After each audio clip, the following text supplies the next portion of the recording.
ഈ സ്റ്റോറി നിങ്ങൾക്ക് ഇഷ്ടപ്പെട്ടാൽ സബ്സ്ക്രൈബ് ചെയ്യുക. അധ്യായം 30. എന്ന് ഇവൻ നമ്മുടെ വീട്ടിലെ മരുമകനായി വന്നു കയറിയോ അന്നു മുതൽ നമ്മുടെ കുടുംബത്തിന് നാണക്കേടല്ലാതെ മറ്റൊന്നും ഉണ്ടായിട്ടില്ല. ഇപ്പോൾ നമ്മൾ വിവേകുമായി പ്രശ്നമുണ്ടാക്കി വന്നിരിക്കുന്നു. ഇനിയെങ്കിലും നിന്റെ ചെറിയമ്മ പറയുന്നത് കേൾക്ക്. ഇവൻ നിനക്ക് ചേരുന്നവനല്ല, നമ്മുടെ കുടുംബത്തിനും ചേരുന്നവനല്ല. നീ ഇവനെ ഡിവേഴ്സ് ചെയ്തേക്ക്. എന്തായാലും വീട്ടിൽ നിന്ന് പുറത്താക്കിയല്ലോ, ഇനി കമ്പനിയിൽ നിന്നും പുറത്താക്കണം, മാധവൻ പ്രയാഗയോട് പറഞ്ഞു. പ്രയാഗ അവരെ വല്ലാത്ത ഭാവത്തിൽ നോക്കി. ഇത് നോക്കു പ്രയാഗ, ഇവൻ വിവേകിന്റെ വില കൂടിയ സാധനങ്ങളാണ് നശിപ്പിച്ചത്. അതിന്റെ പണം കൊടുക്കേണ്ടി വരും, അല്ലെങ്കിൽ ജയിലിൽ പോയി കിടക്കേണ്ടി വരും.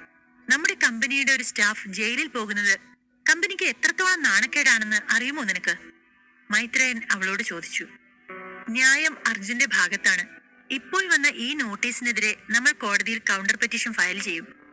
അർജുൻ ഒരിക്കലും ശിക്ഷിക്കപ്പെടില്ല, അതെനിക്ക് ഉറപ്പാ, പ്രയാഗ ആത്മവിശ്വാസത്തോടെ പറഞ്ഞു. നിയമം പണമുള്ളവനോടൊപ്പമാണ് എപ്പോഴും. ഇവനെ പോലുള്ളവർക്ക് ഒന്നും ചെയ്യാനാവില്ല. വിവേക് ആ സമയം ഹാളിലേക്ക് വന്നുകൊണ്ട് പറഞ്ഞു. സുഹൃത്തുക്കളായ അതുലും മിഥുനും ഉണ്ടായിരുന്നു. അല്ല വിവേക്, നീ എപ്പോഴാ ഇങ്ങോട്ട് വന്നത്? വാ ഇരിക്കി, കോഫി ഓർഡർ ചെയ്യട്ടെ? മൈത്രേയൻ വിവേകിനെ കണ്ടതും ബഹുമാനത്തോടെ അവനോട് ചോദിച്ചു. യഥാർത്ഥത്തിൽ അവൻ രാഹുലിനോളം വലിയവനൊന്നുമല്ല. എങ്കിലും ഇപ്പോൾ അർജുന് പണി കൊടുക്കാൻ ഇവൻ തന്നെയാണ് നല്ലത് എന്നാണ് മൈത്രേയൻ ആ സമയം ചിന്തിച്ചത്. വിവേക് അടുത്ത് കണ്ട സോഫയിലേക്ക് കാലിന്മേൽ കാലി കയറ്റിയിരുന്നു. അർജുൻ, നീ പൊട്ടിച്ച ആ ആന്റിക് പീസ് ഞാൻ എക്സ്പേർട്ടിനെ കൊണ്ട് പരിശോധിപ്പിച്ചു. അത് ഒറിജിനൽ തന്നെയാണ് എന്നുള്ളതിന് സർട്ടിഫിക്കറ്റ് ഉണ്ട്, അവൻ പറഞ്ഞുകൊണ്ട് അർജുനെ നോക്കി ഒന്ന് ചിരിച്ചു. പ്രയാഗ, നിന്റെ ഭർത്താവ് ഒരിക്കലും നീ കരുതും പോലെ വലിയ പുണ്യാളനൊന്നുമല്ല. ഇവന് എന്തൊക്കെയോ കള്ളത്തരങ്ങളുണ്ട്, എനിക്കത് ഉറപ്പാണ്. ഇവനെ ജയിലിൽ അടയ്ക്കാനുള്ള എല്ലാ തെളിവുകളും എന്റെ കയ്യിലുണ്ട്, അവൻ പ്രയാഗയെ നോക്കി പറഞ്ഞു. വിവേക് പറഞ്ഞതിനോട് ഞാനും അംഗീകരിക്കുന്നു. ഇവനെ പോലുള്ള മോശം ആൾക്കാരെ നമ്മുടെ കമ്പനി ഒരിക്കലും സപ്പോർട്ട് ചെയ്യരുത്. മാധവനാണ് അത് പറഞ്ഞത്. വിവേകിനെ ഇംപ്രസ് ചെയ്യുകയായിരുന്നു അയാളുടെ ലക്ഷ്യം. അതേ മാധവ, ഇവൻ ഇങ്ങനെ ഒരു കേസിൽ ഉൾപ്പെട്ടിരിക്കുന്നത് കമ്പനിയുടെ റെപ്യൂട്ടേഷനെ ബാധിക്കും. അതുകൊണ്ട് ഞാൻ അവനെ ഇപ്പൊ തന്നെ ഈ കമ്പനിയിൽ നിന്നും ഡിസ്മിസ് ചെയ്യുന്നു, മൈത്രേയനും പറഞ്ഞു. പ്രയാഗ, നിങ്ങൾ കൗണ്ടർ പെറ്റീഷൻ ഫയൽ ചെയ്താൽ അവരെന്നെ ജയിലിൽ പിടിച്ചിടുമെന്നാണോ കരുതുന്നത്? ഒരിക്കലുമില്ല. കാരണം എന്താണെന്നറിയോ? പണമുള്ളവൻ പറയുന്നതാണ് ഇവിടുത്തെ നിയമവും നീതിയും ഒക്കെ. ഇന്നലെ ഇവൻ വീട്ടിൽ നിന്ന് പുറത്തായി, ഇന്ന് ഓഫീസിൽ നിന്നും. എനിക്ക് തരേണ്ടത് ഏകദേശം ഒരു 50 ലക്ഷം രൂപയാണ്. അത് തന്നില്ലെങ്കിൽ ഉറപ്പായും ജയിലിൽ പോകും. പക്ഷെ നിനക്ക് വേണ്ടി ഞാനൊരു ഫേവർ ചെയ്യാം. ഇവൻ ഇപ്പോൾ ഈ നിമിഷം എന്റെ കാല് പിടിച്ച് മാപ്പ് പറയണം. അങ്ങനെയെങ്കിൽ കേസ് പിൻവലിക്കാൻ ഞാൻ. അപ്പൊ ജോലിയും അവന് നഷ്ടപ്പെടില്ല, വിവേക് അർജുനെ നോക്കി പരിഹസിച്ചുകൊണ്ട് പറഞ്ഞു. വിവേകിന്റെ വാക്കുകൾ കേൾക്കെ മാധവനും മൈത്രേയനും വല്ലാത്ത സന്തോഷം തോന്നി. തങ്ങളെ ഇത്ര നാണം കെടുത്തിയ അർജുനുള്ള ശരിയായ മറുപടി ഇതുതന്നെയാണെന്ന് അവർ ചിന്തിച്ചു. നിന്റെ കാല് പിടിക്കാനും ഷൂ പോളിഷ് ചെയ്യാനും ഒക്കെ വേറെ ആളെ നോക്കണം.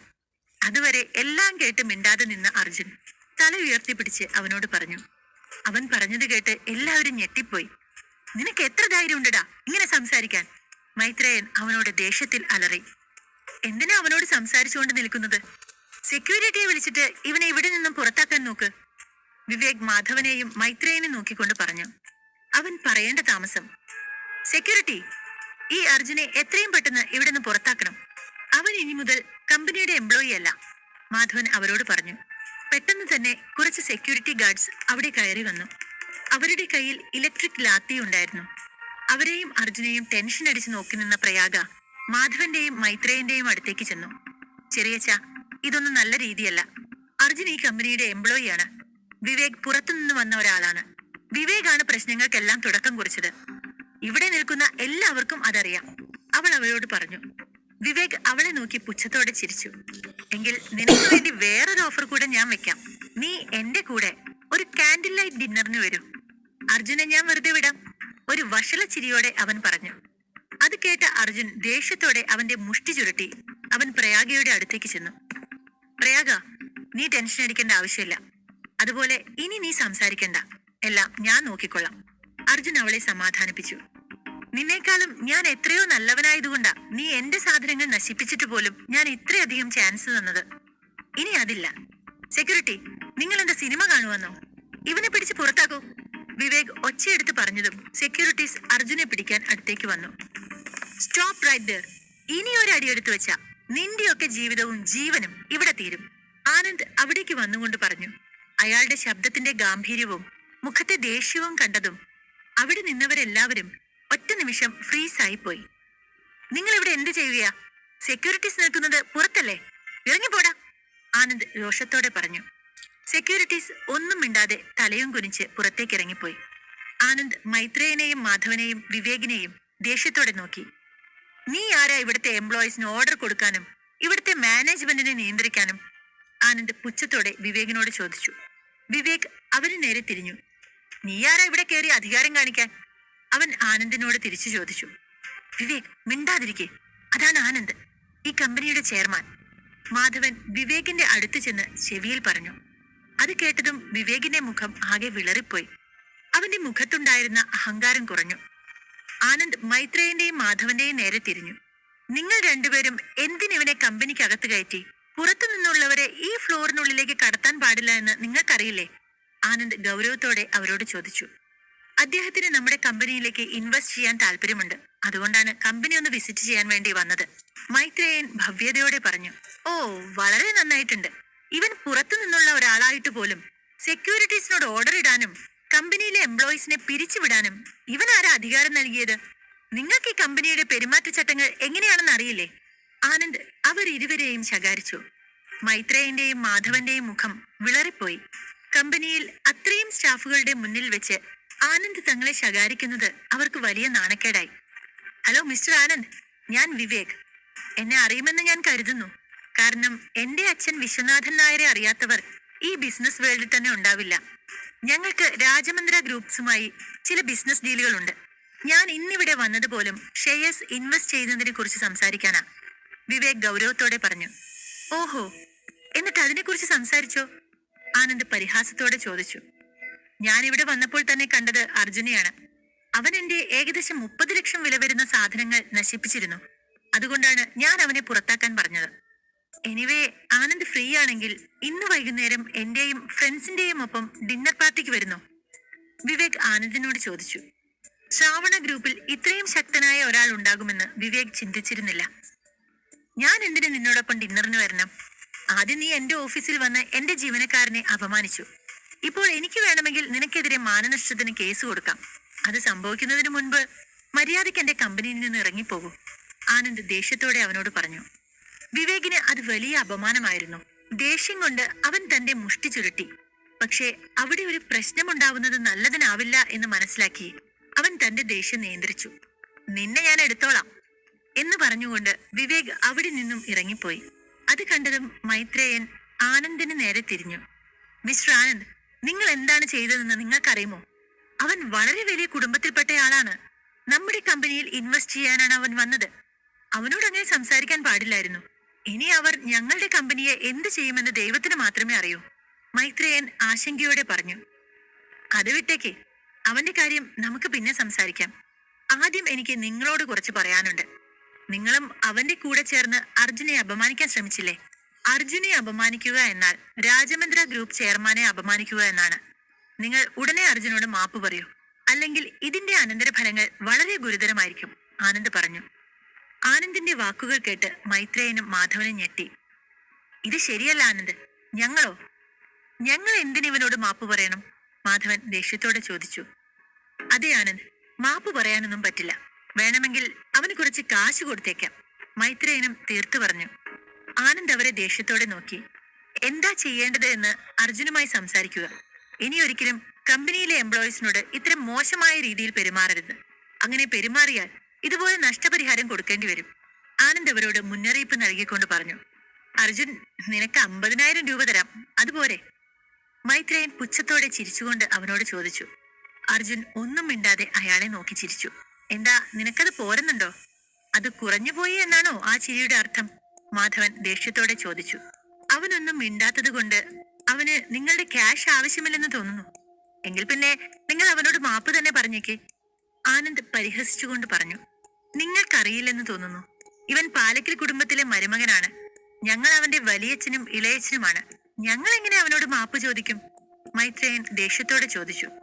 അതെ, ഞങ്ങൾ മാപ്പ് പറയുന്നത് അവന് പോലും ബുദ്ധിമുട്ടായിരിക്കും, മാധവൻ ചിരിയോടെ പറഞ്ഞു. തെറ്റ് ആര് ചെയ്താലും മാപ്പ് പറയണം. അവിടെ വലിപ്പച്ചെറുപ്പമൊന്നുമില്ല. ആനന്ദ് അവരെ നോക്കി പറഞ്ഞു. ആനന്ദ് പറഞ്ഞതാ ശരി. വന്ന് എന്നോട് മാപ്പ് പറയൂ. അർജുൻ അവരെ നോക്കി പറഞ്ഞു. നീ എന്താ ചെയ്യുന്നതെന്ന് ഓർമ്മയുണ്ടോ? മുതിർന്നവരോട് എങ്ങനെ സംസാരിക്കണമെന്ന് നിനക്കറിയില്ലേ? പ്രയാഗ, നിനക്ക് പറ്റിയ ആളെ തന്നെ കിട്ടിയേക്കുന്നത്. പക്ഷെ എന്റെ അനിയൻ ഇതറിഞ്ഞാൽ അവന് സഹിക്കാനാവില്ല. മാധവൻ അർജുനെ നോക്കിക്കൊണ്ട് പ്രയാഗയോട് പറഞ്ഞു. പ്രയാഗയും അർജുനെ നോക്കി അമ്പരന്ന് നിൽക്കുകയായിരുന്നു. എങ്കിലും അവൾ അവനെ തടഞ്ഞില്ല. നിങ്ങൾക്ക് ഈ കമ്പനിയിൽ തുടരണമെന്നുണ്ടെങ്കിൽ അർജുനോട് മാപ്പ് പറയണം. അല്ലെങ്കിൽ നിങ്ങളുടെ ഷെയർസ് എനിക്ക് തന്നിട്ട് ഇവിടെ നിന്ന് ഇറങ്ങിപ്പോകാൻ തയ്യാറായിക്കോ. ആനന്ദ് ഗൗരവത്തോടെ പറഞ്ഞു. മാധവന്റെയും മൈത്രേയന്റെ മുഖം വിളറിപ്പോയി. അവർ ഇരുവരും ദേഷ്യം കൊണ്ട് അർജുനെ നോക്കി. ഇപ്പോ എല്ലാം ആനന്ദിന്റെ കയ്യിലാണ്. അവൻ പറയുന്നത് അനുസരിച്ചില്ലെങ്കിൽ ഭവിഷ്യത്ത് വളരെ വലുതായിരിക്കും. അവനെ എതിർക്കാനുള്ള ധൈര്യം ഇപ്പോൾ അവർക്കില്ല എന്നവർക്കറിയാം. അതുകൊണ്ട് തന്നെ സ്വന്തം അഭിമാനം നഷ്ടപ്പെടുത്തി മാപ്പ് പറയാൻ തന്നെ അവർ തീരുമാനിച്ചു. അർജുൻ, ഞങ്ങളുടെ ഭാഗത്തു നിന്ന് വന്നത് ഒരു വളരെ വലിയ തെറ്റാണ്. ഞങ്ങൾക്ക് നീ മാപ്പ് തരണം. അവർ അവനെ നോക്കി പറഞ്ഞു. അവനൊന്ന് ചിരിച്ചു. ഭാവിയില് എന്റെ വലിയച്ഛനും ഇളയച്ഛനും ഇതുപോലെ എന്റെ മുന്നിൽ നിൽക്കാൻ ഇടവരാതിരിക്കട്ടെ. അർത്ഥം വെച്ച് അവൻ അവരോട് പറഞ്ഞു. അത് കേട്ടതും ദേഷ്യവും അപമാനവും കാരണം അവരുടെ മുഖം ചുവന്നു. കറക്റ്റ് സമയത്ത് ആ ആനന്ദ് കയറി വന്നതുകൊണ്ടാണ്. ഇല്ലായിരുന്നെങ്കിൽ അർജുൻ ഇപ്പോൾ വിവേകിന്റെ കാല് പിടിച്ച് മാപ്പ് പറഞ്ഞിട്ടുണ്ടാകുമായിരുന്നു. അവർ മനസ്സിൽ ചിന്തിച്ചു. പിന്നീട് ഇരുവരും അവിടെ നിൽക്കാതെ വേഗം പുറത്തിറങ്ങി കാറിന്റെ അടുത്തേക്ക് വന്നു. മാധവ, നമുക്ക് വേഗം രാഹുലിന്റെ ഫാമിലിയുമായി സംസാരിക്കേണ്ടതുണ്ട്. ഇനിയും ഇങ്ങനെ മിണ്ടാതിരുന്നിട്ട് കാര്യമൊന്നുമില്ല. പോരാടിയേ പറ്റൂ. മൈത്രേയൻ പറഞ്ഞു. ശരിയാ ചേട്ടാ, അവന് തിരിച്ചടി കൊടുക്കേണ്ട സമയം അടുത്തിരിക്കുന്നു. മാധവൻ പറഞ്ഞു. ഈ ആനന്ദിനെയും ഇങ്ങനെ വിട്ടുകളയാൻ പറ്റില്ല. അവനിപ്പോൾ അർജുന്റെ പക്ഷത്ത് നിന്നുകൊണ്ട് നമ്മളെ ടാർഗറ്റ് ചെയ്യുകയാണ്. മൈത്രേയൻ ദേഷ്യത്തോടെ പറഞ്ഞു. ഞാൻ വിവേകിന്റെ ഫാമിലിയുമായും തരകൻ ഫാമിലിയുമായും സംസാരിക്കാം. മാധവൻ പറഞ്ഞു. ഓക്കെ, നമ്മളെല്ലാം ഒന്നിച്ചു ചേർന്നാൽ രാജമന്ദ്ര ഗ്രൂപ്പിനെയും നമ്മുടെ അധീനതയിൽ കൊണ്ടുവരാൻ കഴിയും. ശ്രാവണ ജ്വല്ലറി വീണ്ടും പൂർണ്ണമായും നമ്മുടെ കൈപ്പിടിയിലാവും. എന്തോ തീരുമാനിച്ചുറപ്പിച്ച പോലെ മൈത്രേയൻ കുടിലതയോടെ ചിരിച്ചു. മറുവശത്ത് അർജുൻ പ്രയാഗയോട് കുറച്ചു നേരം സംസാരിച്ചിട്ട് ശ്രാവണ ടവറിന് പുറത്തു വന്നു. താനെന്തോ പ്രശ്നത്തിലാണെന്നും തന്നെ കൊണ്ട് അത് കൈകാര്യം ചെയ്യാൻ കഴിയുന്നില്ലെന്നും ഷൺമുഖൻ അർജുന് മെസ്സേജ് അയച്ചു. അത് കണ്ടതും അർജുൻ ഒരു ക്യാബിൽ കയറി അവിടെ നിന്നും ഷൺമുഖന്റെ അടുത്തേക്ക് പോകാൻ ഇറങ്ങി. ക്യാബിൽ കയറി അർജുൻ ഷൺമുഖനെ വിളിച്ചു. അയാൾ ഫോൺ എടുത്തു. അർജുൻ സാർ, ഫ്രീ ആയോ? അയാൾ ചോദിച്ചു. എന്താ കാര്യം? ആദ്യം അത് പറയൂ. അർജുൻ പറഞ്ഞു. സാർ പറഞ്ഞതുപോലെ ഞാൻ മൈക്കിളിന്റെ അധികാരവും അവന്റെ സ്വത്തുക്കളും അവന്റെ ആളുകളെയും ഒക്കെ ഏറ്റെടുത്തു. ഇതിന് കുഴപ്പമുണ്ടാക്കുന്നവരെ ഞാൻ നേരിട്ട് ചെന്ന് ക്ലിയർ ചെയ്തു. എന്നാൽ ഒരു ടീമുണ്ട്, അവരെ കൈകാര്യം ചെയ്യുന്നത് വളരെ ബുദ്ധിമുട്ടാണ്. എന്നെ കൊണ്ട് പറ്റുമെന്ന് തോന്നുന്നില്ല. ഷൺമുഖൻ അല്പം മടിച്ചുകൊണ്ട് പറഞ്ഞു. എന്തു പറ്റി? അർജുൻ അയാളോട് ചോദിച്ചു. സാർ, അവർ ഭയങ്കര ഉടക്ക. അവരുടെ കയ്യിൽ എല്ലാ ടൈപ്പ് ആയുധങ്ങളും ഉണ്ട്. ബോംബ് വരെയുണ്ട്. അത് വെച്ച് നിരവധി കടകൾ നശിപ്പിച്ചിട്ടുണ്ട്. അവരോട് ഉടക്കാൻ പോയാൽ പ്രശ്നമാ സാർ. ഷൺമുഖൻ പറഞ്ഞു. അങ്ങനെയെങ്കിൽ അവർ ഒറ്റയ്ക്കായിരിക്കില്ല. സപ്പോർട്ട് ചെയ്യാൻ ഹോൾഡുള്ള ആരെങ്കിലും കാണും. അത് ആരാണെന്ന് കണ്ടെത്തിയോ? അർജുൻ പറഞ്ഞു. തരകൻ കുടുംബമാണ് അവരുടെ പിന്നിൽ. ഷൺമുഖൻ പറഞ്ഞു. ആ കുടുംബത്തിലെ ഒരുത്തൻ വിദേശത്തായിരുന്നു ഇത്രയും കാലം. അയാൾക്ക് അവിടെ തന്നെ വലിയ പേരാ. അതും പോരാതെ കോടിക്കണക്കിന് രൂപയുടെ ആസ്തിയുമുണ്ട്. അയാളിപ്പോ നാട്ടിലെത്തിയിട്ടുണ്ട്. പക്ഷെ പ്രശ്നം എന്താണ് എന്ന് വെച്ചാൽ അയാൾ ഒരു ടെററിസ്റ്റ് ഗ്രൂപ്പിനെയും ഇങ്ങോട്ട് കൂട്ടിയിട്ടുണ്ട്. അന്താരാഷ്ട്ര മയക്കുമരുന്ന് മാഫിയയുമായി ബന്ധമുള്ളവരായെല്ലാമെന്നാ എന്റെ പിള്ളേർ അന്വേഷിച്ചപ്പോ മനസ്സിലായത്. ഷൺമുഖൻ പറഞ്ഞുകൊണ്ടിരുന്നു. അർജുന്റെ കാർ പെട്ടെന്ന് ഒരു കുലുക്കത്തോടെ നിന്നു.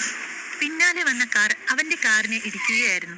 അർജുൻ തിരിഞ്ഞു നോക്കിയതും 4 കറുത്ത കാറുകൾ അവന്റെ കാറിന് പുറകിൽ വന്നു നിന്നത് അവൻ കണ്ടു. കയ്യിൽ ഇരുമ്പ് വടിയുമായി നിരവധി റൗഡികൾ ആ കാറുകളിൽ നിന്ന് ഇറങ്ങി വന്നു.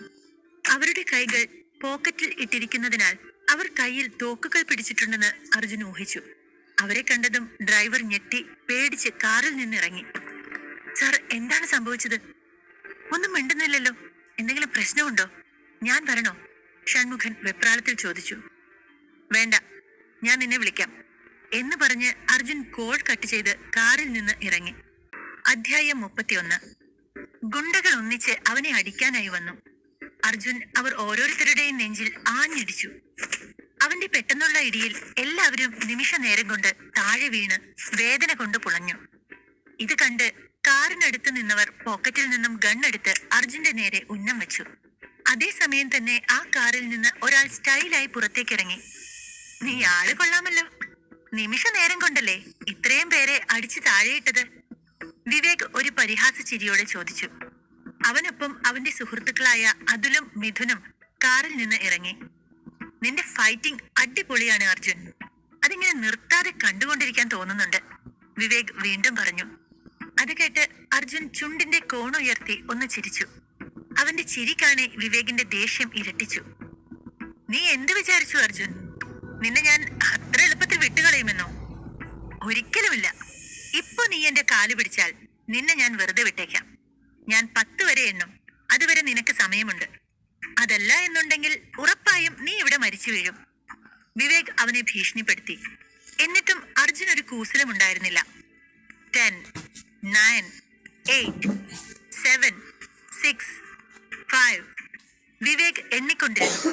ഇപ്പോഴും അർജുനിൽ നിന്ന് ഒരനക്കവും ഉണ്ടായില്ല. അവനിപ്പോഴും നിന്നിടത്തു നിന്നും ഒരടി പോലും അനങ്ങാതെ നിൽക്കുകയാണ്. 4, 3, 2 എന്ന് പറഞ്ഞ് അവൻ ഒന്നുകൂടി അർജുനിൽ വല്ല മാറ്റവും ഉണ്ടോ എന്ന് നോക്കി. ഇല്ലെന്ന് മനസ്സിലായതും 1 വിവേക് ഉറക്കെ പറഞ്ഞു നിർത്തി. അർജുൻ വിവേകിനെ ഉറ്റുനോക്കി നിന്നു. അപ്പോൾ അനങ്ങരുത് എന്നൊരു ശബ്ദം ഉയർന്നു കേട്ടു. എല്ലാവരും ആ ശബ്ദത്തിൽ തരിച്ചു നിന്നുപോയി. ആ ശബ്ദം അത് വിവേകിന്റെ പിന്നിൽ നിന്നായിരുന്നു. വിവേകിന്റെ പിൻതരയിൽ ഒരാൾ തോക്ക് ചൂണ്ടി നിൽക്കുകയായിരുന്നു. അപ്പോൾ വിവേക് പേടിച്ചുകൊണ്ട് 2 കൈയും മുകളിലേക്ക് ഉയർത്തി. ആരാ എന്റെ പിന്നിൽ? ഇനി ഒന്നും ചെയ്യരുത്, വിവേക് വിളറിയ ശബ്ദത്തോടെ പറഞ്ഞു. അവന്റെ ശരീരം ആകെ വിയർത്ത് കുളിച്ചു പോയിരുന്നു ഭയം കൊണ്ട്. എന്താ തനിക്ക് വേണ്ടത്? വിവേക് തന്റെ പിന്നിൽ നിൽക്കുന്നവനോട് ചോദിച്ചു. ആദ്യം നിന്റെ ആൾക്കാരോട് തോക്ക് താഴെയിട്ട് മുട്ടിലിരിക്കാൻ പറയും, അയാൾ പറഞ്ഞു. ഡാടാ, എന്ത് നോക്കി നിൽക്കുവാടാ, അവൻ പറഞ്ഞതുപോലെ ചെയ്യേ, വിവേക് ഉറക്കെ വിളിച്ചു പറഞ്ഞു. അത് കേട്ടതും തോക്ക് ചൂണ്ടി നിന്നവരെല്ലാം തോക്ക് താഴെയിട്ട് മുട്ടിന്മേൽ ഇരുന്ന് കൈകൾ ഉയർത്തിപ്പിടിച്ചു. അപ്പോൾ വിവേക് പതുക്കെ അവന്റെ മുഖം പിന്നിലേക്ക് തിരിച്ചു. തന്റെ പിന്നിൽ നിൽക്കുന്ന ആൾ ആരാണെന്ന് കാണാൻ വേണ്ടി. ആ ആളെ കണ്ടതും അവൻ ഞെട്ടിപ്പോയി. ബാലാജി, നീയോ? നീ എന്റെ തലയ്ക്ക് തോക്ക് ചൂണ്ടുന്നോ? ആരാ നിന്നെ അയച്ചത്? ഞെട്ടൽ കലർന്ന സ്വരത്തിൽ അവൻ ചോദിച്ചു. മിണ്ടാതിരിക്കെ, നീ ആരാണെന്ന് എനിക്കറിയാം, പക്ഷെ എന്റെ കയ്യിലെ തോക്കിനറിയില്ല, അതുകൊണ്ടല്ലേ അത് നിന്നെ ഉന്നം വെച്ചിരിക്കുന്നത്, ബാലാജി പറഞ്ഞു. വെറും ഒരു ബോഡി ഗാർഡായ ഇവൻ എന്നെ പേടിപ്പിക്കുന്നു. ഇവിടെ എന്താ നടക്കുന്നത്? വിവേകിന് ആകെ കൺഫ്യൂഷനായി. കൃത്യം അതേ സമയം തന്നെ അവിടെ ഒരു പിങ്ക് കളർ കാർ വന്നു നിന്നു. ആദ്യം ശിവാജി ആ കാറിൽ നിന്ന് പുറത്തിറങ്ങി. പിന്നെ അവൻ ബാക്ക് ഡോർ തുറന്നു കൊടുത്തു. അതിൽ നിന്നും ഗായത്രി സ്റ്റൈലായി പുറത്തേക്ക് ഇറങ്ങി വന്നു. അവൾ നേരെ വിവേകിന്റെയും അർജുന്റെയും അടുത്തെത്തി. മുഖത്തിരുന്ന സൺഗ്ലാസ് ഊരി അവൾ അർജുനെ വശ്യമായി നോക്കി. അർജുൻ അവൾക്ക് വലിയ പ്രാധാന്യം കൊടുത്തില്ല. ഗായത്രി, നീയോ? കാര്യം ഞാനും നീയും തമ്മിൽ നല്ല ബന്ധത്തിലല്ല, എങ്കിലും നമ്മൾ ഒരു കുടുംബത്തിൽപ്പെട്ടവരല്ലേ. ഞാൻ നിന്റെ കസിനല്ലേ, എന്നോട് ഇങ്ങനെയൊക്കെ ചെയ്യാമോ നീ? വിവേക് അമ്പരന്നുകൊണ്ട് ചോദിച്ചു. എന്താടാ, നീ പേടിച്ചു പോയോ? നീ വലിയ ഹീറോ ആണ്, വലിയ കുടുംബത്തിലെ ആളാണെന്നൊക്കെ പറഞ്ഞിട്ട് ഇങ്ങനെ പേടിച്ച് നമ്മുടെ കുടുംബത്തിന്റെ മാനം കളയുമോ നീ? ഗായത്രി അവനെ പരിഹസിച്ചുകൊണ്ട് ചോദിച്ചു. അത് കേട്ടതും വിവേകിന്റെ മുഖം ദേഷ്യം കൊണ്ട് ചുവന്നു തൊടുത്തു. പക്ഷെ അവനൊന്നും മിണ്ടിയില്ല. കാരണം തോക്കിപ്പോഴും തലയിലിരിക്കുകയാണ്. സംസാരിക്കാൻ പറ്റുന്ന ഒരു സാഹചര്യമല്ല എന്ന് അവനറിയാം. ഈ അർജുന്റെ സമയം വളരെ നല്ലതാണ്. ഇവള് വന്നില്ലായിരുന്നെങ്കിൽ ഇന്ന് അവനെ ഞാനൊരു പാഠം പഠിപ്പിച്ചേനെ. ഇവൾ ഇങ്ങനെ ഒരു അക്രമം ചെയ്യുമെന്ന് ആരെങ്കിലും പ്രതീക്ഷിച്ചോ? അല്ലെങ്കിലും കൃത്യസമയത്ത് ഇവനെ രക്ഷിക്കാൻ ഓരോരുത്തരും വരും, അവൻ മനസ്സിൽ ചിന്തിച്ചു. ഞാൻ സമയത്ത് വന്നതുകൊണ്ട് നീ ചത്തില്ല. നിന്നോട് പറഞ്ഞിട്ടില്ലേ, നീ എനിക്ക് വേണ്ടി വർക്ക് ചെയ്യുകയാണെങ്കിൽ നിന്റെ കാര്യം ഞാൻ നോക്കിക്കൊള്ളാമെന്ന്, ഗായത്രി പറഞ്ഞു. അർജുൻ ഒന്നും മിണ്ടാതെ ഗായത്രിയെ നോക്കി മൃദുവായി പുഞ്ചിരിച്ചു. നിന്റെ ചിരി കൊള്ളാം അർജുൻ, ആ ചിരി എന്നും എനിക്ക് കാണണം. അതിനുവേണ്ടിയെങ്കിലും നീ എന്റെ കീഴിൽ ജോലി ചെയ്തേ പറ്റൂ, ഗായത്രി അർജുനെ നോക്കി മനസ്സിൽ പറഞ്ഞു. ഗായത്രി, നിനക്കെങ്ങനെ അറിയാം ഇവനെ? നീ ഇവനെ സഹായിക്കാൻ വന്നതാണോ? ഇവനെ പോലെയുള്ള ഒരു വേസ്റ്റ് ഫെല്ലോയ്ക്ക് വേണ്ടി നീ നിന്റെ കസിന്റെ തലയിൽ തോക്ക് ചൂണ്ടുമോ? ആശ്ചര്യവും ദേഷ്യവും നിറഞ്ഞ മുഖത്തോടെ വിവേക് ചോദിച്ചു. അതെ, ഞാൻ വന്നത് ഇവനെ രക്ഷിക്കാൻ തന്നെയാണ്. അതിലെന്താ തെറ്റ്? ഇതെല്ലാം നീ മുത്തശ്ശനോട് പറയാൻ പോവുകയാണോ? പോയി പറയടാ. അക്കൂട്ടത്തിൽ ഞാൻ നിന്നെ കൊല്ലാൻ നോക്കിയെന്ന് കൂടി നീ പറയണം. അവൾ അവനെ കളിയാക്കി ചിരിച്ചു. അവളുടെ ചിരി കണ്ടതും വിവേകിന് വല്ലാതെ ദേഷ്യം തോന്നി. തന്റെ കസിനിൽ നിന്ന് ഇങ്ങനെ ഒരു നാണക്കേട് നേരിടേണ്ടി വന്നത് അർജുൻ കാരണമാണെന്ന് അവൻ മനസ്സിൽ ഉറപ്പിച്ചു. പ്രത്യേകിച്ച് ഒരു ഭാവഭേദവും ഇല്ലാതെ അർജുൻ വിവേകിന്റെ അടുത്ത് വന്നു. എന്താടാ നിനക്ക് വേണ്ടത്? വിവേക് മുരണ്ടു. അടുത്ത നിമിഷം അർജുൻ അവനെ കോളറിൽ പിടിച്ചു വലിച്ച് മുഖമടച്ച് ഒരു അടി കൊടുത്തു. ആ അടിയിൽ തന്നെ വിവേക് നിലത്ത് വീണു. അവന്റെ മുഖം അടി കൊണ്ട് ചതഞ്ഞു പോയിരുന്നു. അവന്റെ ചുണ്ടിന്റെ ഒരു കോണിൽ നിന്ന് രക്തം വരാൻ തുടങ്ങി.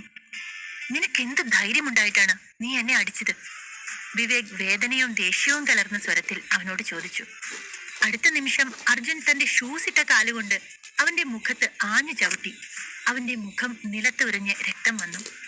നിന്റെ കസിൻ വരാൻ അല്പം വൈകിയിരുന്നെങ്കിൽ നീ എന്റെ കൈകൊണ്ട് ചത്തേനെ. അർജുൻ ഗായത്രിയെ ഒന്ന് അമർത്തി നോക്കിയ ശേഷം അവനോട് പറഞ്ഞു. നിന്റെ കാര്യത്തിൽ അടുത്തു തന്നെ ഞാനൊരു തീരുമാനമുണ്ടാക്കുമെടാ. നീ എഴുതി വെച്ചോ. പിന്നെ ഇവളെ മുന്നിൽ വെച്ച് എന്നോട് കളിക്കാമെന്നൊന്നും നീ കരുതണ്ട. അല്ലേലും പെണ്ണുങ്ങളുടെ പുറകെ നിന്നുള്ള ഈ കളി നിനക്ക് ശീലമാണല്ലോ. പക്ഷെ അത് ഈ വിവേകിനോട് വേണ്ട. ചുണ്ടു തുടച്ചുകൊണ്ട് അവൻ പറഞ്ഞു. വിവേകിന്റെ വായിൽ നിന്ന് വന്ന വാക്കുകൾ കേട്ട് അർജുന്റെ കണ്ണുകൾ ദേഷ്യം കൊണ്ട് ചുവന്നു. അവൻ വിവേകിന്റെ നെഞ്ചിലേക്ക് ആഞ്ഞു ചവിട്ടി. അവൻ ദൂരെ നിർത്തിയിട്ടിരുന്ന അവന്റെ കറുത്ത കാറിൽ ചെന്ന് ഇടിച്ചു വീണു. അവിടെ നിന്ന് ഒരു വിധം എഴുന്നേറ്റ് അവൻ ദേഷ്യത്തോടെ ഗായത്രിയെയും അർജുനെയും നോക്കി. ഗായത്രി, ഇവന് വേണ്ടി നീ എന്നെ അപമാനിച്ചിരിക്കുകയാണ്. ഉറപ്പായിട്ടും ഞാനിത് വീട്ടിലറിയിക്കും. നീ ചെയ്തതിനുള്ളത് നിനക്ക് അവിടെ വെച്ച് ഞാൻ തരാം, വിവേക് പറഞ്ഞു. അടിക്കവനെ, അവൾ ദേഷ്യത്തോടെ ബാലാജിയെ നോക്കി പറഞ്ഞു. ബാലാജി അത് കേൾക്കേണ്ട താമസം ബോധം മറിയും വരെ വിവേകിനെ അടിക്കാൻ തുടങ്ങി. അത് കണ്ട ശേഷം അവൾ അർജുന് നേരെ തിരിഞ്ഞു. ഇപ്പോൾ ഞാൻ നിന്നെ സഹായിക്കാൻ വന്നില്ലേ? ഇനിയെങ്കിലും നിനക്ക് എന്റെ ഭാഗത്ത് നിന്നുകൂടെ? ഗായത്രി അവനോട് ചോദിച്ചു. ഓ, എന്നെ രക്ഷിക്കാനാണോ നീ വന്നത്? ഇപ്പോൾ കണ്ടില്ലേ, നീ വന്നില്ലായിരുന്നെങ്കിലും ഇതൊക്കെ തന്നെയാണ് സംഭവിക്കുകയുള്ളായിരുന്നു, അർജുൻ ചിരിച്ചുകൊണ്ട് അവളോട് പറഞ്ഞു. പക്ഷെ ഒരു കാര്യം ഞാൻ പറയാം, നീ കൃത്യസമയത്ത് തന്നെ വന്നില്ലായിരുന്നെങ്കിൽ നിനക്ക് നിന്റെ കസിന്റെ ബോഡി ഇവിടെ നിന്ന് കൊണ്ടുപോകാമായിരുന്നു. അവൻ അത് പറഞ്ഞതും ഗായത്രി രണ്ട് കൈയും ഇടുപ്പിൽ കുത്തി അവനെ നോക്കി. അവൾക്ക് ദേഷ്യം വന്നെങ്കിലും അവൾ അത് കൺട്രോൾ ചെയ്തു വെച്ചിരുന്നു. ഓ, അപ്പൊ ഞാൻ വന്നതുകൊണ്ട് നിനക്കൊരു കാര്യവുമില്ലെന്നാണോ പറയുന്നത്? അവൾ ചോദിച്ചു. ജീവിതത്തിൽ ആദ്യമായിട്ടാണ് അവൾ ഒരു ആണിനോട് ഇത്തരത്തിൽ തർക്കിക്കുന്നത്. അവനെ സഹായിച്ചതിന് അർജുന്റെ നന്ദി പ്രതീക്ഷിച്ചു വന്ന അവളെ അവൻ കളിയാക്കും പോലെ സംസാരിച്ചത് അവൾക്ക് താങ്ങാനായില്ല. നിനക്ക് മനസാക്ഷി തീരെയില്ല. ചെയ്ത സഹായത്തിന് ഒരു നന്ദിയെങ്കിലും പറഞ്ഞൂടെ? ഗായത്രി പറഞ്ഞു. നീ ഭയങ്കര ഓവറാണല്ലോ ഗായത്രി, അർജുൻ ചിരിച്ചുകൊണ്ട് പറഞ്ഞു. എന്ത്? ഞാൻ ഓവറാണെന്നോ? How dare you? ചുവന്ന മുഖത്തോടെ ഗായത്രി നിലത്ത് ആഞ്ഞു ചവിട്ടിക്കൊണ്ട് ചോദിച്ചു. പക്ഷെ അർജുൻ അവളോട് സംസാരിക്കാൻ നിൽക്കാതെ അവിടെ നിന്നും തിരിഞ്ഞു നടന്നു. ദേ വീണ്ടും ഒന്നും പറയാതെ പോകുന്നു, അവൾ മനസ്സിൽ പറഞ്ഞുകൊണ്ട് ഉറക്കെ അർജുനെ വിളിച്ചു. അർജുൻ, പോകല്ലേ, അവിടെ നിൽക്ക്. പക്ഷെ അർജുൻ അത് കേട്ടതായി പോലും ഭാവിച്ചില്ല. നീ വിവേകിനെ ഉപദ്രവിച്ചു, എന്നെ അവോയ്ഡ് ചെയ്തു. ഇതൊക്കെ ചെയ്തിട്ട് നിനക്ക് ഇവിടെ സമാധാനത്തോടെ ജീവിക്കാൻ കഴിയുമെന്ന് തോന്നുന്നുണ്ടോ? ഗായത്രി വിളിച്ചു ചോദിച്ചു. അത് കേട്ട് അർജുൻ തിരിഞ്ഞു നോക്കി. Please grow up little girl എന്ന് പറഞ്ഞ് ചിരിച്ചുകൊണ്ട് വീണ്ടും തിരിഞ്ഞു നടക്കാൻ തുടങ്ങി. അത് ഗായത്രിയുടെ ദേഷ്യം ഇരട്ടിപ്പിച്ചു. ലിറ്റിൽ ഗേളോ? വീണ്ടും അവൻ എന്നെ അങ്ങനെ വിളിച്ചല്ലോ. അവളുടെ മുഖത്ത് ദേഷ്യവും വിഷമവും ഒരുമിച്ച് വന്നു. ഇവനൊരു വല്ലാത്ത ജാതി മനുഷ്യനാണ്, ശിവാജി ഓർത്തു. പക്ഷെ ഉള്ളിന്റെ ഉള്ളിൽ അവർക്കും അറിയാം അർജുന് മുമ്പിൽ ഗായത്രി ഒരു കുട്ടി തന്നെയാണെന്ന്. പക്ഷെ അത് അവളുടെ മുന്നിൽ പറയാനുള്ള ധൈര്യം ഇരുവർക്കും ഉണ്ടായില്ല. മാഡം, ഇത് പറഞ്ഞതിന് എന്നോട് ദേഷ്യപ്പെടരുത്. മാഡവും ശിവാജിയും വരുന്നതിന് മുൻപ് അർജുന്റെ തലയിലേക്ക് തോക്കുകൾ ചൂണ്ടി 10 ആൾക്കാർ ഉണ്ടായിരുന്നു. എന്നിട്ടും അവനൊരു പേടിയും തോന്നിയില്ല. അവൻ അവരെ നോക്കാതെ നേരെ നോക്കി തന്നെയാ നിന്നത്. ഒരു ഭയവും ഉണ്ടായിരുന്നില്ല. ബാലാജി തല കുനിച്ചു പറഞ്ഞു. പേടിച്ചിട്ടും അത് പുറത്തു കാണിക്കാതെ ഇരുന്നതാവോ അവൻ? ഗായത്രി അയാളോട് പറഞ്ഞു. ഒരിക്കലുമില്ല മാഡം, ഞാൻ വർഷങ്ങളായി ഈ ജോലി ചെയ്യുന്നു. പലയിടത്തും പലതരം ആൾക്കാരെ ഞാൻ കണ്ടിട്ടുണ്ട്. പക്ഷെ ഇവനെ പോലെ ഒരു ധൈര്യശാലിയെ ആദ്യമായാണ് കാണുന്നത്. ഇന്ന് നമ്മൾ വന്നില്ലായിരുന്നെങ്കിൽ പോലും അവൻ ഭയപ്പെടുമായിരുന്നില്ല. തോക്ക് ചൂണ്ടി ഗുണ്ടകൾ നിൽക്കുമ്പോൾ അവന്റെ മുഖത്ത് ഒരു കൊച്ചുകുട്ടി കളിത്തോക്കുമായി നിൽക്കുന്നത് പോലെയുള്ള ചിരിയായിരുന്നു. എന്റെ മനസ്സ് ആകെ ബ്ലാങ്ക് ആയിപ്പോയി അവന്റെ കോൺഫിഡൻസിൽ, ബാലാജി പറഞ്ഞു. ബാലാജിയുടെ വാക്കുകൾ കേട്ട് ഗായത്രിയുടെ കണ്ണുകൾ തിളങ്ങി. ഇവന് ശരിക്കും ഇത്രയും കഴിവുണ്ടോ? കൊള്ളാലോ, അവൾ അവന്റെ മുഖമോർത്തതും കവിളുകൾ നാണം കൊണ്ട് ചുവന്നു. അന്ന് രാത്രി തന്റെ വില്ലയുടെ 3-ാം നിലയിലെ ബാൽക്കണിയിൽ പുറത്തേക്ക് നോക്കി നിൽക്കുകയാണ് അർജുൻ. തണുത്ത കാറ്റ് അവന്റെ മനസ്സിനല്പം ശാന്തത നൽകി. പെട്ടെന്ന് അവൻ വാതിലിൽ ഒരു മുട്ട് കേട്ടു. അകത്തേക്ക് വരൂ, അർജുൻ തിരിഞ്ഞു നോക്കിക്കൊണ്ട് പറഞ്ഞു. അത് ഷൺമുഖനായിരുന്നു. സാർ പറഞ്ഞ കാര്യം ഞാൻ ഡീറ്റെയിൽ ആയി അന്വേഷിച്ചു. ഞാൻ അന്ന് പറഞ്ഞ ടീമിന്റെ ഹെഡ് ആൽബിയാണ്. തരകൻ കുടുംബത്തിന്റെ അനന്തരാവകാശി. അവന്റെ അച്ഛൻ കുറെ കാലമായി വിദേശത്ത് തന്നെ സെറ്റിൽഡ് ആണ്. ഈ പറഞ്ഞ ആൽബി പഠിച്ചതും വളർന്നതും ഒക്കെ അവിടെയാ. ഇപ്പോ ഇങ്ങോട്ട് വന്നപ്പോ കൂടെ കൂട്ടിയതിൽ 3 വിദേശികളുമുണ്ട്. അവരൊക്കെ പ്രൊഫഷണൽ കില്ലേഴ്സ് ആണ്. അർജുൻ ഒന്നും പറയാതെ അയാൾ പറയുന്നത് കേട്ടു നിൽക്കുകയായിരുന്നു. പിന്നെ ഇതൊക്കെ മൈക്കിളിന്റെ മരണശേഷം ഞാൻ പിടിച്ചെടുത്ത സ്വത്തുക്കളുടെ രേഖകളാണ്. കടലാസുകൾ മേശപ്പുറത്ത് വെച്ചിട്ട് താൻ കൊണ്ടുവന്ന സ്യൂട്ട് കേസ് തുറന്നുകൊണ്ട് അയാൾ പറഞ്ഞു. ആൽബിയുമായി സംസാരിക്കാൻ നീ അപ്പോയിന്റ്മെന്റ് എടുത്തിട്ടുണ്ടോ? അവൻ ചോദിച്ചു.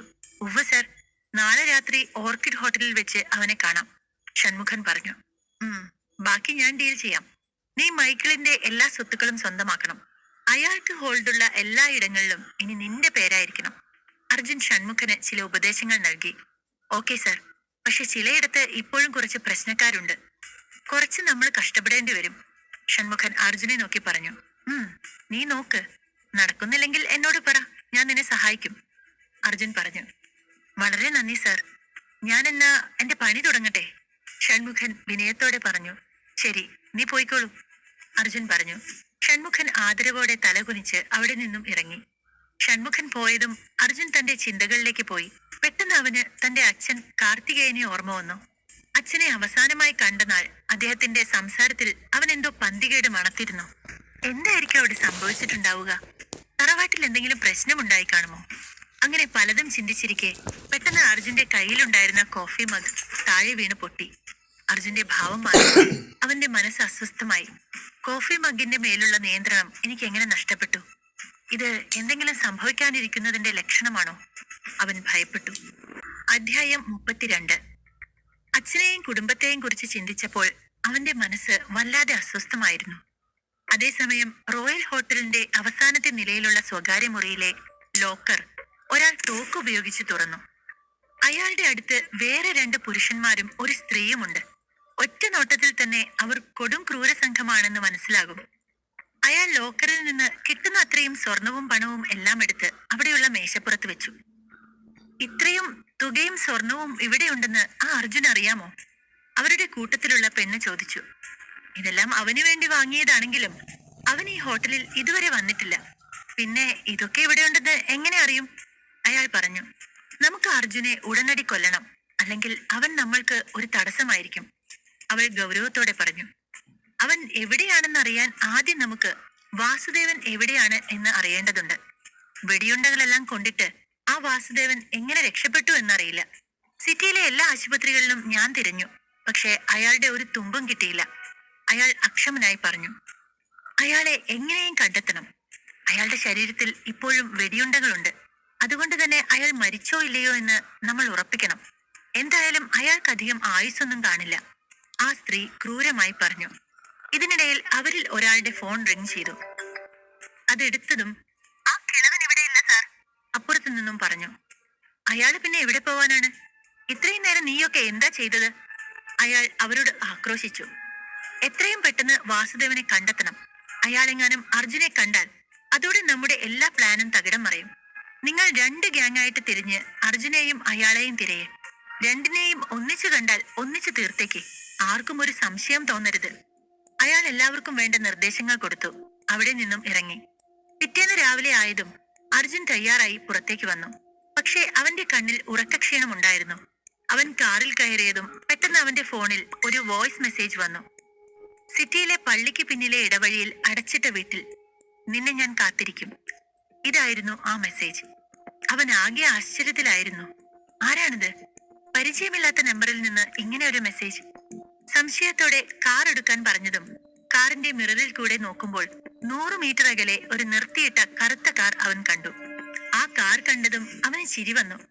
തൊട്ടടുത്ത് കണ്ട ഇടവഴിയിലേക്ക് തിരിയാനായി ഡ്രൈവർക്ക് അവൻ നിർദ്ദേശം കൊടുത്തു. കുറച്ചു സമയത്തിനുള്ളിൽ അവന്റെ കാർ നിർത്തിയിട്ട കാറിന് മുമ്പിൽ വന്നു നിന്നു. അത് കണ്ടതും ആ കാറിൽ ഉണ്ടായിരുന്ന 2 പേരും ഞെട്ടിപ്പോയി. അവൻ നമ്മളെ കണ്ടെന്നാ തോന്നുന്നേ, ശിവാജി പറഞ്ഞു. ഷേ, ബാലാജി തലയ്ക്ക് കൈവച്ചു. ഗായത്രിയുടെ നിർദ്ദേശപ്രകാരം 2 ദിവസമായി ഇവർ രണ്ടുപേരും അർജുനെ ഫോളോ ചെയ്യുന്നു. അവർ സംസാരിച്ചുകൊണ്ടിരിക്കെ എതിർവശത്തെ ഡ്രൈവർ പുറത്തിറങ്ങി ബാലാജിയെയും ശിവാജിയെയും നോക്കി ചിരിച്ചു. അവർ ഇരുവരും പരസ്പരം സംശയത്തോടെ നോക്കി. ഗുഡ് മോർണിംഗ്, എന്റെ ബോസ് ഈ കുറിപ്പ് നിങ്ങളുടെ കയ്യിൽ തരാൻ പറഞ്ഞു. ഡ്രൈവർ ചെറുചിരിയോടെ ആ പേപ്പർ അവരുടെ കയ്യിൽ കൊടുത്തു. നിന്റെ ബോസ് എങ്ങോട്ടേക്കാ പോയത്? ആ പേപ്പർ കയ്യിൽ വാങ്ങിച്ചുകൊണ്ട് ബാലാജി ചോദിച്ചു. എനിക്കറിയില്ല, അദ്ദേഹം പാതി വഴിയിൽ തന്നെ ഇറങ്ങിയിരുന്നു. നിങ്ങളുടെ സുഹൃത്താണെങ്കിൽ വിളിച്ചു ചോദിച്ചു നോക്കൂ, അയാൾ ചിരിച്ചുകൊണ്ട് പറഞ്ഞിട്ട് കാറിൽ കയറിയ ശേഷം കയ്യിലിരുന്ന 1000 രൂപ സന്തോഷത്തോടെ നോക്കി. ആ കുറിപ്പ് അവർക്ക് കൊണ്ടു നൽകുന്നതിനായി ഡ്രൈവർക്ക് അർജുൻ കൊടുത്തതായിരുന്നു ആ പണം. ദിവസം മുഴുവൻ പണിയെടുത്തിരുന്നെങ്കിൽ പോലും 1000 രൂപ എനിക്ക് കിട്ടില്ലായിരുന്നു, ഡ്രൈവർ ചിന്തിച്ചു. ഞെട്ടലിൽ നിന്നും മാറിയ ബാലാജിയും ശിവാജിയും ആ പേപ്പർ തുറന്നു നോക്കി. അതിൽ ചെറിയൊരു വരി മാത്രമേ ഉണ്ടായിരുന്നുള്ളൂ. നിങ്ങൾ രണ്ടാളും ഒരു ദിവസത്തേക്ക് ബ്രേക്ക് എടുത്ത് റെസ്റ്റ് ചെയ്തോളൂ, അതായിരുന്നു മെസ്സേജ്. അത് വായിച്ചതും അവര് രണ്ടുപേരും ചൂളിപ്പോയി. നമ്മൾ അവനെ ഫോളോ ചെയ്യുന്നത് അവൻ കണ്ടുപിടിച്ചല്ലോ. ഷേ, നമ്മൾ ഇനി എന്ത് ചെയ്യും ബാലാജി? ശിവാജി അയാളോട് ചോദിച്ചു. ശ്രാവണ ടവറിലേക്ക് പോയി നോക്കിയാലോ? ബാലാജി ചോദിച്ചു. വേണ്ട, നമുക്ക് ആദ്യം ഗായത്രി മാഡത്തിനോട് പറയാം, ബാലാജി ഗൗരവത്തോടെ പറഞ്ഞു. ശിവാജി, ബാലാജി പേര് കേട്ടാൽ പാവത്തന്മാരാണെന്ന് തോന്നുമെങ്കിലും രണ്ടുപേരും പേര് കേട്ട പ്രൊഫഷണൽ കില്ലേഴ്സ് ആണ്. ഏത് സിറ്റുവേഷൻ കൈകാര്യം ചെയ്യാനും സാമർഥ്യമുള്ള അവർക്ക് അർജുന്റെ കേസിൽ അവരുടെ ആത്മവിശ്വാസം തന്നെ നഷ്ടപ്പെട്ടിരുന്നു. ഇപ്പോൾ ഗായത്രിയോട് എന്ത് പറയുമെന്ന് ആലോചിച്ച് അവർ ആകെ വിഷമത്തിലായി.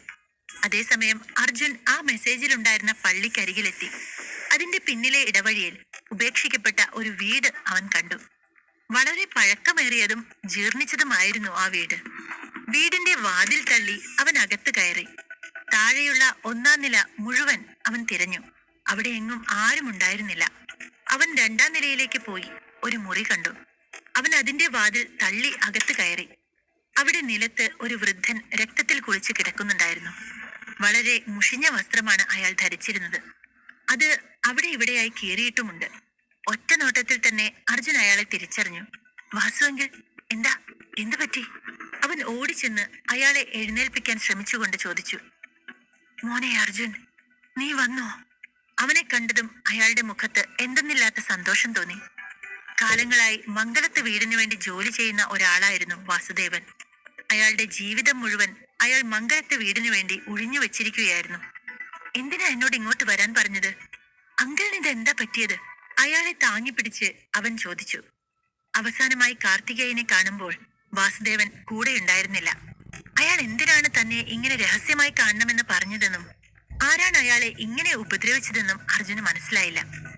മോനെ അർജുൻ, പറയാൻ വലിയൊരു കഥ തന്നെയുണ്ട്.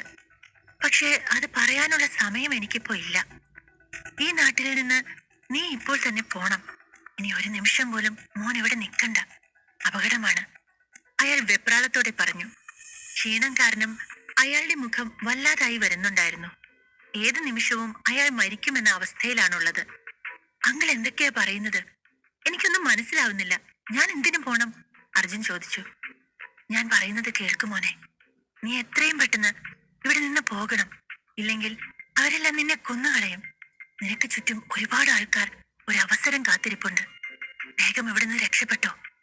പെട്ടെന്ന് വാസുദേവൻ ചുമച്ചതും അയാളുടെ വായിൽ നിന്ന് രക്തം വന്നു. അർജുൻ വാസുദേവനെ താങ്ങിയെടുത്തു. അടുത്തു കിടന്ന ഒരു തുണിയെടുത്ത് അയാളെ പുതപ്പിച്ചു. വാസുദേവന്റെ ദേഹം ആകമാനം മുറിവുകളായിരുന്നു. വെടികൊണ്ടതാണ് അതെല്ലാം. ചിലതിൽ പഴുപ്പും വന്നിരുന്നു. എന്താ ഇതൊക്കെ? ഇത്ര വലിയ മുറിവുകൾ ഉണ്ടായിട്ടും എന്തുകൊണ്ട് അങ്കിൾ ഹോസ്പിറ്റലിൽ പോയില്ല? അർജുൻ വല്ലായ്മയോടെ ചോദിച്ചു. ഹോസ്പിറ്റലിൽ പോയാൽ അവരെന്നെ കണ്ടെത്തും. മരിക്കാൻ ഈ വാസുദേവന് ഭയമില്ല. പക്ഷേ ഞാൻ മരിക്കുന്നതിന് മുൻപ് എല്ലാ സത്യങ്ങളും മോൻ അറിയണം, അയാൾ ക്ഷീണത്തോടെ പറഞ്ഞതും അർജുൻ അയാളെ വിഷമത്തോടെ നോക്കി. നമുക്ക് വേഗം ഹോസ്പിറ്റലിൽ പോവാം അങ്കിൾ, അവൻ പറഞ്ഞു. ഇല്ല മോനെ, എനിക്ക് ഇനി അധികം സമയമില്ല. ഞാൻ പറയാൻ വന്നത് നിന്നോട് പറയട്ടെ. നീ ഇപ്പോൾ അത് കേട്ടേ പറ്റൂ, വാസുദേവൻ വിക്കി വിക്കി പറഞ്ഞു. അർജുന്റെ മനസ്സിൽ എന്തൊക്കെയോ ചിന്തകൾ കടന്നുകൂടി. മുത്തശ്ശന് എന്തെങ്കിലും സംഭവിച്ചു കാണുമോ? ഇന്നലെ തന്റെ കയ്യിലെ കോഫി മഗ് വീണുടഞ്ഞപ്പോഴേ അവൻ ഭയന്നിരുന്നു. വാസുദേവൻ അവനെ സങ്കടത്തോടെ നോക്കി. മംഗലത്ത് കുടുംബത്തിന്റെ പ്രതാപമെല്ലാം അവസാനിച്ചു മോനെ. മംഗലത്ത് കുടുംബത്തിലെ എല്ലാ ആളുകളും മരിച്ചു.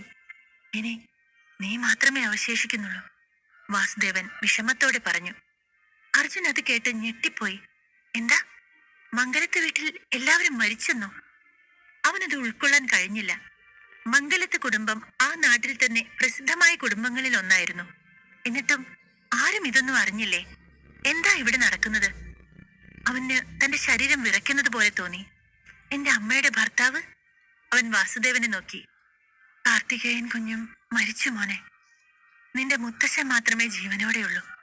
പക്ഷെ അദ്ദേഹത്തിനും അധികകാലം ആയുസില്ല, വാസുദേവൻ വേദനയോടെ അർജുനോട് പറഞ്ഞു. അർജുൻ ഒരിക്കലും കാർത്തികേയന്റെ മരണത്തെ ഉൾക്കൊള്ളാൻ കഴിഞ്ഞില്ല.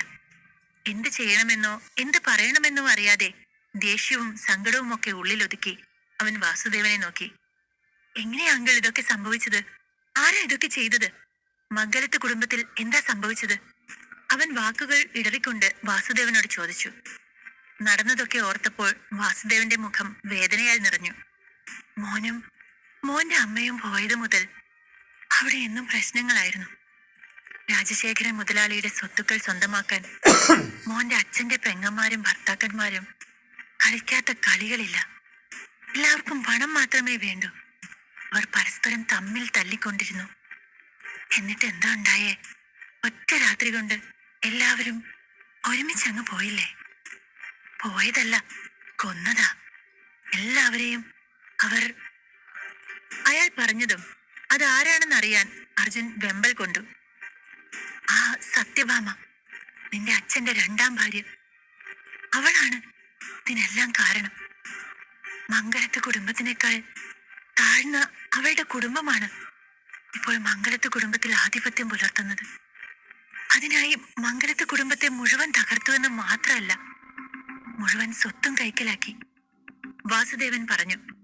അർജുന് ഇതൊന്നും വിശ്വസിക്കാനായില്ല. കുടുംബത്തിലെ ആളുകളെയെല്ലാം ഓടിച്ചിട്ട് കൊല്ലുകയാണവൾ. എന്നെ കൊല്ലാൻ വേണ്ടി പറഞ്ഞുവിട്ട അവളുടെ ആളുകൾ എന്നെ ആക്രമിച്ച് ഈ പരുവത്തിലാക്കി. അവർ നിന്നെയും കണ്ടെത്തി കൊല്ലും. നീയും മരിച്ചാൽ മംഗലത്ത് കുടുംബം അവസാനിക്കും. അത് സംഭവിക്കുന്നത് തടയാൻ നീ ജീവനോടെ ഇരിക്കണം, അദ്ദേഹം പറഞ്ഞു. അയാളുടെ വാക്കുകൾ കേൾക്കെ അവന്റെ രക്തം തിളച്ചു. അയാൾ വീണ്ടും ചുമച്ചു. അർജുൻ വേഗം തന്നെ പുറത്തിറങ്ങി കുറച്ച് വെള്ളം കൊണ്ടുവന്ന് അയാൾക്ക് കൊടുത്തു. അയാളത് വെപ്രാളത്തിൽ കുടിച്ച് ആശ്വസിച്ച് വീണ്ടും പറഞ്ഞു തുടങ്ങി. കാർത്തികേയൻ കുഞ്ഞ് സത്യഭാമയെ വിവാഹം കഴിച്ചു കൊണ്ടുവന്നതും സൈരന്ധ്രി കുഞ്ഞിനെയും നിന്നെയും അവിടെ നിന്ന് പുറത്താക്കിയതും എല്ലാം സത്യഭാമയുടെ പ്ലാനായിരുന്നു. ആ കുടുംബത്തിനെ നശിപ്പിക്കാൻ അവൾ ഇന്നും ഇന്നലെയും തുടങ്ങിയ പ്ലാൻ അല്ല. 10 വർഷത്തോളമായി അവൾ കണക്ക് കൂട്ടിയായിരുന്നു ജീവിച്ചത്. കാർത്തികേയനെ മയക്കിയെടുത്ത് ആ കുടുംബത്തിലെ മരുമകളായി വന്നു. ആദ്യം നിങ്ങളെ അവിടുന്ന് പുറത്താക്കി. അവൾ അവളുടെ പ്ലാനുകൾ തുടങ്ങി വെച്ചു. വീട്ടിലെല്ലാവർക്കും മുന്നിൽ അവൾ വളരെ നല്ലവളായി തന്നെ അഭിനയിച്ചു. കുടുംബ ബിസിനസിനേക്കാളും അവൾ കൂടുതലും കുടുംബത്തിനെ മാത്രമായി ശ്രദ്ധിച്ചു. നിന്റെ മുത്തച്ഛൻ തളർന്നു കിടന്നപ്പോൾ നന്നായി തന്നെയാണ് നോക്കിയത്. ആ അവളാണ് പതിയെ പതിയെ ഈ രാക്ഷസ രൂപം പൂണ്ടത്, വാസുദേവൻ പറഞ്ഞു. അർജുന്റെ മുഖം ദേഷ്യം കൊണ്ട് ചുവന്നു. അവന്റെ കണ്ണിൽ ക്രൂരത നിറഞ്ഞു. എന്റെ അമ്മയ്ക്ക് ഒരു ജീവിതമില്ലാതായി പോയത് അവര് കാരണാണ്. ഇന്നിപ്പോ ആ തറവാട് തന്നെ നശിപ്പിച്ചിരിക്കുന്നു. അവർ ശരിക്കും ഒരു സ്ത്രീയാണോ? ദുഷ്ടജന്മം, അർജുൻ ചിന്തിച്ചു. അവരെക്കുറിച്ച് ഓർക്കെ അവന്റെ രക്തം തിളച്ചു. അതിനിടെ വാസുദേവൻ ചുമച്ച് താഴെ വീണു. അർജുൻ അയാളെ നോക്കി. അയാൾ നിമിഷ നേരം കൊണ്ട് മരിക്കുമെന്ന് അവന് മനസ്സിലായി. നമുക്ക് പെട്ടെന്ന് ഇവിടെ നിന്ന് പോകാം. അങ്കിളുടെ ശരീരത്തിൽ നിന്ന് വെടിയുണ്ടകൾ പുറത്തെടുക്കണം. അവൻ വേഗം വാസുദേവനെയും കൂട്ടി അവന്റെ വില്ല ലക്ഷ്യമാക്കി പോയി. വില്ലയിലെ ഒരു മുറിയിലെ കട്ടിലിൽ വാസുദേവനെ കിടത്തിയിട്ടുണ്ട്. അയാൾ ഞരങ്ങുകയും മൂളുകയും ചെയ്യുന്നുണ്ട്. ആശുപത്രിയിലെ ഓപ്പറേഷൻ തിയേറ്ററിലെ പോലെ പല വസ്തുക്കളും അയാൾക്ക് ചുറ്റുമുണ്ടായിരുന്നു. അർജുൻ വളരെ ശ്രദ്ധയോടെ വാസുദേവന്റെ ശരീരത്തിൽ നിന്ന് വെടിയുണ്ടകൾ പുറത്തെടുത്ത് മരുന്ന് വെച്ച് പതുക്കെ തുന്നിക്കെട്ടി. അർജുൻ ചെയ്യുന്നത് ഓരോന്നും വാസുദേവൻ അത്ഭുതത്തോടെ നോക്കി. മോനെ, എനിക്കിനി ജീവിക്കണമെന്നൊന്നുമില്ല. മോനെങ്കിലും രക്ഷപ്പെടണം. സത്യഭാമയുടെ ഗുണ്ടകൾ ഈ നാട് മുഴുവൻ നിന്നെ തേടി അലയുന്നുണ്ട്. അവരുടെ കയ്യിലെങ്ങാനും പെട്ടാൽ നിന്നെയും അവർ. അയാൾ വീണ്ടും അവനോട് പറഞ്ഞു. ഞാൻ എവിടെയും പോകുന്നില്ല അങ്കിൾ. ഞാൻ ഇവിടെ തന്നെ ഉണ്ടാകണം. പിന്നെ ആ സത്യഭാമയെ ഞാൻ കാണുന്നുണ്ട്. അവരെ ഇനി ഞാൻ നോക്കിക്കൊള്ളാം. അർജുന്റെ വാക്കുകളിലെ തീക്ഷ്ണത കേട്ട് വാസുദേവൻ ഞെട്ടിപ്പോയി. അധ്യായം 33. എന്തൊക്കെയാ അർജുൻ നീ പറയുന്നത്? അവരൊന്നും കരുണ അല്പം പോലും ഇല്ലാത്ത ആൾക്കാരാണ്. അവര് നിന്നെ കൊന്നുകളയും. ആ കുടുംബത്തിനെ നേരിടുക അത്ര എളുപ്പമല്ല. മംഗലത്ത് വീടിന്റെ അവശേഷിപ്പായി നീ മാത്രമേ ഉള്ളൂ ഇനി. വർഷങ്ങൾക്ക് മുൻപ് അവിടെ നിന്നും വിട്ടുപോയ ഒരു പിൻഗാമി ആ കുടുംബത്തിനുണ്ടെന്ന് പലർക്കും അറിയില്ല, വാസുദേവൻ പറഞ്ഞു. അയാളുടെ വാക്കുകൾ അർജുൻ കേട്ടുനിന്നു. കാർത്തികേയന്റെ കുടുംബത്തിനേറ്റ തിരിച്ചടിയോർത്ത് അർജുന്റെ ഉള്ളിൽ അടങ്ങാത്ത ദേഷ്യമുണ്ടായിരുന്നു. എങ്ങനെയെങ്കിലും മുത്തശ്ശൻ കഷ്ടപ്പെട്ട് സമ്പാദിച്ച സ്വത്തുക്കൾ ശത്രുക്കളിൽ നിന്ന് തിരിച്ചെടുക്കണമെന്ന് അവൻ മനസ്സിലുറപ്പിച്ചു. അർജുൻ മറുപടിയൊന്നും പറയാതെ നിൽക്കുന്നത് കണ്ടപ്പോൾ വാസുദേവൻ വീണ്ടും തുടർന്നു. മോനെ, നീയും കൂടെ കൊല്ലപ്പെടുന്നത് കാണാൻ എനിക്ക് വയ്യ. ദയവ് ചെയ്ത് ഇവിടെ നിന്ന് പോ, അയാൾ അപേക്ഷിച്ചു. അങ്കിൾ, ഇനി ഇതിനെക്കുറിച്ച് ആലോചിച്ച് ടെൻഷൻ അടിക്കേണ്ട. റെസ്റ്റ് എടുത്തോളൂ, എല്ലാം ഞാൻ നോക്കിക്കൊള്ളാം. അതും പറഞ്ഞ് അവൻ മുറിയിൽ നിന്ന് ഇറങ്ങിപ്പോയി. അവന്റെ ഭാവം കണ്ട് വാസുദേവൻ ഭയന്നു. മംഗലത്ത് വീട്ടിലെ എല്ലാവരെയും അയാൾക്കറിയാമെങ്കിലും അർജുനെ പോലെ ഒരുവനെ അയാൾ ഇതുവരെ കണ്ടിട്ടില്ല. അർജുൻ ഒരു പ്രത്യേക ശക്തിയുണ്ടെന്നും അവന്റെ കണ്ണുകളിൽ എന്തോ എപ്പോഴും തീക്ഷ്ണമായി എരിഞ്ഞുകൊണ്ടിരിക്കുന്നുണ്ടെന്നും അയാൾക്ക് തോന്നി. താനിനി എന്ത് പറഞ്ഞാലും അർജുൻ ഇവിടെ നിന്ന് രക്ഷപ്പെട്ടു പോകില്ല എന്ന് വാസുദേവന് മനസ്സിലായിരുന്നു. അതുപോലെ ഈ പോരാട്ടത്തിൽ അർജുൻ തന്നെ ജയിക്കും എന്ന വിശ്വാസവും അയാളിലുണ്ടായിരുന്നു. അർജുൻ വാസുദേവന്റെ മുറിയിൽ നിന്ന് ഇറങ്ങി വന്നതും അവന്റെ ഫോൺ റിംഗ് ചെയ്തു. ഷൺമുഖനായിരുന്നു. അവൻ കോൾ അറ്റൻഡ് ചെയ്ത് ചെവിയിൽ വെച്ചു. ഹലോ സാർ, ആൽബിൻ തരകരുമായിട്ടുള്ള മീറ്റിംഗ് ഉണ്ടായിരുന്നത് സാർ മറന്നുപോയോ? ഞാൻ എന്റെ ആൾക്കാരുമായി നേരത്തെ എത്തി. അവന്മാർ എന്റെ ആൾക്കാരുടെ കയ്യും കാലും അടിച്ചൊടിച്ച് ഒരു പരുവമാക്കി. സാർ എത്രയും പെട്ടെന്ന് വന്നില്ലെങ്കിൽ ഞാൻ ഇവന്റെ കൈകൊണ്ട് മരിക്കും, ഷൺമുഖൻ ഭയത്തോടെ വിളിച്ചു പറഞ്ഞു. ഓക്കെ, ഞാൻ ഉടനെ തന്നെ വരാം. അതുവരെ നീ അവനെ ഡീൽ ചെയ്യേ. അതും പറഞ്ഞ് അവൻ ഫോൺ വെച്ച് ആൽബിനെ കാണാനായി പുറപ്പെട്ടു. നേരത്തെ ഇതിനായി ഇറങ്ങിയ സമയത്താണ് ആ മെസ്സേജ് വന്നതും വാസുദേവനെ കാണാൻ ഇടയായതും. ആൽബിനും ഷൺമുഖനും ഒരു ടേബിളിന് ഇരുവശത്തായി ഇരിക്കുകയാണ്. തൊട്ടപ്പുറത്ത് ഒരു ബോക്സിംഗ് റിംഗും ഉണ്ട്. അവിടെ അവന്റെ ആൾക്കാരും ഷൺമുഖന്റെ ആൾക്കാരും തമ്മിൽ അടി നടക്കുകയാണ്. ആൽബിന്റെ ആൾക്കാർ വളരെ നിസ്സാരമായി തന്നെ ഷൺമുഖന്റെ ആൾക്കാരെ അടിച്ചിടുന്നുണ്ട്. ഷൺമുഖന്റെ ആൾക്കാരുടെ കയ്യിൽ ആയുധങ്ങൾ ഉണ്ടെങ്കിലും അതുകൊണ്ട് പ്രയോജനമൊന്നും ഉണ്ടായില്ല. ഒരു ചെറിയ ഇടി കിട്ടുമ്പോഴേക്കും വീണുപോകുന്ന ഇവരെ വെച്ച് നീ എത്ര കാലം ഇങ്ങനെ പോകും? ഒരു കാര്യം ചെയ്, നീ നിന്റെ ബിസിനസ് ഒക്കെ എന്നെ ഏൽപ്പിച്ച് കളമൊഴിയാൻ നോക്ക്. ആ, പിന്നെ ഒന്നും വെറുതെ വേണ്ട. ആൽബിൻ അത് പറഞ്ഞുകൊണ്ട് പുറകിലേക്ക് തിരിഞ്ഞു നോക്കി. അവന്റെ ഗുണ്ടകളിൽ ഒരുവൻ ഒരു വലിയ സൂട്ട് കേസ് കൊണ്ടുവന്ന് ആൽബിന്റെ മുന്നിൽ വെച്ചു. അത് തുറന്ന് അവൻ ഷൺമുഖന് നേരെ തിരിച്ചു. ദാ ഷൺമുഖ, 10 കോടിയുണ്ട്. ഇതെടുത്തിട്ട് സന്തോഷമായി ഇവിടുന്ന് പോയിക്കോ, ആൽബിൻ പറഞ്ഞു. നീ ആരാന്നാ നിന്റെ വിചാരം? എനിക്ക് മുകളിൽ വേറെ ആരുമില്ലെന്ന് കരുതിയോ? എന്റെ അനിയനൊന്ന് ഇങ്ങോട്ട് വന്നോട്ടെ, ബാക്കി അവൻ നോക്കിക്കോളും, ഷൺമുഖൻ അഭിമാനത്തോടെ പറഞ്ഞു. അയാളുടെ വാക്കുകൾ ആൽബിന്റെ ദേഷ്യം കൂട്ടി. ഓഹോ, നിനക്ക് അനിയനുമുണ്ടോ? നിന്നെ പേടിച്ചില്ല, പിന്നെയാ നിന്റെ അനിയനെ. ഒന്ന് പോടാ, ആൽബിൻ പരിഹാസത്തോടെ പറഞ്ഞു. നിന്റെ മുഖത്തെ ഈ പരിഹാസം അതൊക്കെ അവൻ വരുമ്പോ തനിയെ മാറിക്കൊള്ളും. നിന്റെയൊക്കെ അവസാനമായിരിക്കും ഇനി, ഷൺമുഖൻ ആവേശത്തോടെ പറഞ്ഞതും അതാരായിരിക്കും എന്നോർത്ത് ആൽബിന്റെ മുഖം ചുളിഞ്ഞു. എന്താ അവന്റെ പേര്? അവൻ ചോദിച്ചു. അവന്റെ പേര് അർജുൻ സൈരന്ധ്രി, ഷൺമുഖൻ അഭിമാനത്തോടെ പറഞ്ഞു. അർജുൻ സൈരന്ധ്രിയോ? നീ എന്താ വിചാരിച്ചത്? ഞാൻ പുറത്തു നിന്ന് വന്നവനായതുകൊണ്ട് എന്നെ എന്തും പറഞ്ഞ് വിശ്വസിപ്പിക്കാമെന്നോ? അർജുൻ, ആൽബിൻ പരിഹസിച്ചുകൊണ്ട് ചോദിച്ചു. ഷൺമുഖൻ മറുപടി പറയാൻ പോയതും ആൽബിൻ എന്തോ ആലോചിച്ച് ഓർത്തെടുത്ത പോലെ വീണ്ടും സംസാരിക്കാൻ തുടങ്ങി. നീ ഉദ്ദേശിച്ചത് പാലക്കൽ കുടുംബത്തിലെ മരുമകൻ അർജുനെയാണോ? ആ ഒന്നിനും കൊള്ളാത്തവന് ഇങ്ങനെ ഒരു പേരും കൂടെ ഉണ്ടോ? കൊള്ളാം. എന്തായാലും നിനക്ക് നിന്റെ ബോസിനെ തിരഞ്ഞെടുക്കുന്നതിൽ തെറ്റുപറ്റി ഷൺമുഖ, ആൽബിൻ പരിഹാസത്തോടെ ഷൺമുഖനോട് പറഞ്ഞു. അവനെ കാണും വരെ നീ ഇങ്ങനെ പറയുള്ളൂ, പിന്നെ അവന്റെ പേര് കേൾക്കുമ്പോൾ തന്നെ നിന്റെ മുട്ടു വിറയ്ക്കും, ഷൺമുഖൻ അഭിമാനത്തോടെ പറഞ്ഞു. മതിയാക്കടാ, ഞാൻ അവനെ കുറിച്ച് ഒരുപാട് കേട്ടതാ. നീ എന്താ കരുതിയത്? ഒന്നും അറിയാതെയാണ് ഞാൻ ഈ നാട്ടിലേക്ക് വന്നതെന്നോ? ആൽബിൻ ദേഷ്യത്തോടെ ചോദിച്ചു. നിന്നെ പോലെ പലരും അവനെ കുറിച്ച് ഇത്തരത്തിൽ സംസാരിച്ചതാണ്. അതിൽ പലരും ഈ ഭൂമിയിലേ ഇല്ല ഇപ്പോ, ഷൺമുഖൻ ഒരു ചിരിയോടെ പറഞ്ഞു. എന്നാ വിളി അവനെ, എനിക്ക് അവനെ കാണണം. ബാക്കി ഞാൻ അവനോട് നേരിട്ട് പറഞ്ഞോളാം, ആൽബിൻ അലറി. അവൻ പറഞ്ഞ നിമിഷം തന്നെ വലിയൊരു സൗണ്ട് അവിടെ കേട്ടു. ഒരു ഹെലികോപ്റ്റർ അവിടെ പറന്നിറങ്ങുകയായിരുന്നു. ആൽബിനും കൂട്ടരും അത് ശ്രദ്ധിച്ചു. എന്താ ഇത്, ഹെലികോപ്റ്ററോ? ഈ സമയത്ത് ഇവിടെ എങ്ങനെ? അവർ അമ്പരന്ന് പരസ്പരം ചോദിച്ചുകൊണ്ട് ഹെലികോപ്റ്ററിന്റെ ഉള്ളിലേക്ക് നോക്കി. അർജുൻ ആയിരുന്നു ഹെലികോപ്റ്ററിനുള്ളിൽ. അർജുൻ, ഒരു 3 മിനിറ്റ് എടുക്കും ഹെലികോപ്റ്റർ താഴെ ലാൻഡ് ചെയ്യാൻ, പൈലറ്റ് അവനോട് പറഞ്ഞു. അത്ര സമയം കാത്തു നിൽക്കാനാകാതെ അർജുൻ ഹെലികോപ്റ്ററിൽ നിന്ന് എടുത്തു ചാടി. എല്ലാവരും അത്ഭുതത്തോടെ നോക്കി കണ്ണുമിഴിച്ച് വായ തുറന്ന് അങ്ങനെ നിന്നുപോയി. ഹെലികോപ്റ്ററിൽ നിന്ന് 50 മീറ്ററോളം താഴ്ച ഉണ്ടായിരുന്നു ഭൂമിയിലേക്ക്. സാധാരണ മനുഷ്യനായിരുന്നു ചാടിയിരുന്നെങ്കിൽ ഉറപ്പായും മരിച്ചു പോയിട്ടുണ്ടാകുമായിരുന്നു. ആൽബിനും ഷൺമുഖനും ഉൾപ്പെടെ അവിടെ നിന്ന് എല്ലാവരും ഞെട്ടിപ്പോയി. കാൽ നിലത്ത് കുത്തി ഒന്ന് ആടി ഉലയുക പോലും ചെയ്യാതെ അവൻ നിന്നു. അവന്റെ ഒരു അടിയും തെറ്റിയിരുന്നില്ല. കൈ തട്ടിക്കുടഞ്ഞുകൊണ്ട് അവൻ ഷൺമുഖന്റെ അടുത്തേക്ക് നടന്നു. ആരും ആ ഞെട്ടലിൽ നിന്ന് മുക്തരായിരുന്നില്ല. എങ്ങനെയാണ് അവൻ ഇത്ര സേഫായിട്ട് ഹെലികോപ്റ്ററിൽ നിന്ന് ചാടിയത്? അതും പാരച്യൂട്ടോ റോപ്പോ ഒന്നുമില്ലാതെ തന്നെ. എല്ലാവരും അവനെ മിഴിച്ചു നോക്കി നിന്നു. ഷൺമുഖൻ വേഗം തന്നെ അർജുനെ കെട്ടിപ്പിടിച്ചു. ഇരുവരെയും ആൽബിൻ നോക്കി.